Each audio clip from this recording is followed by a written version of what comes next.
It's easy enough to transfer your CDs into iTunes, but what about transferring that rare record that's out of print, or a cassette tape that may contain recordings of speeches, or even your high school rock band? You'll want something that's easy to use and sounds amazing. Apogees Duet is perfect for the job. Here is what you'll need besides your Duet and a computer: RCA to XLR male cables, turntable or tape deck, and a phono preamp. A phono preamp can be found on many home stereo receivers and on most DJ mixers. The simplest way to get started would be to use a receiver with a phono input and a tape out on it. Having your turntable connected to the phono input, connect the left and right RCA tape out of the receiver to the XLR inputs of the Duet breakout cable, left going to input 1 and right going to input 2. Now, anything that you plug into the receiver, be it a turntable into the phono input or a tape deck into the tape or aux input, can be recorded through Duet to your computer.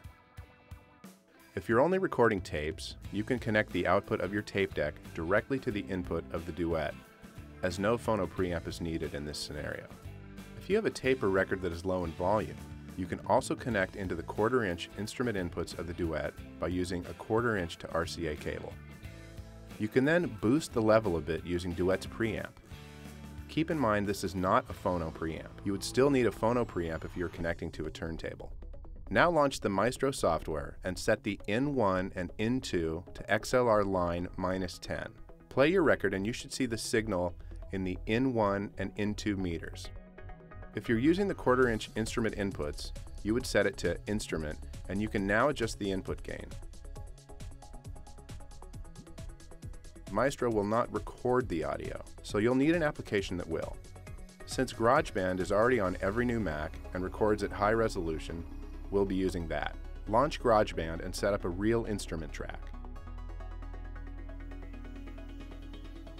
Under Preferences, Advanced, select the Audio Resolution. We are using the best setting here for the highest quality possible. Make sure that your input source is set to Stereo 1-2, Duet. You should now see level in GarageBand. Start the record over. Hit the record button and record the full side of the album. Once it's finished, you can now simply cut the long file into individual tracks. The great thing about using GarageBand is that you can export the file directly to your iTunes library.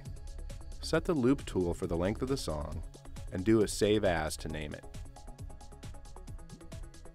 If you are exporting to iTunes, you can also fill out the other song info, or you can just save it to your hard drive by selecting Export Song to Disk and import to iTunes later.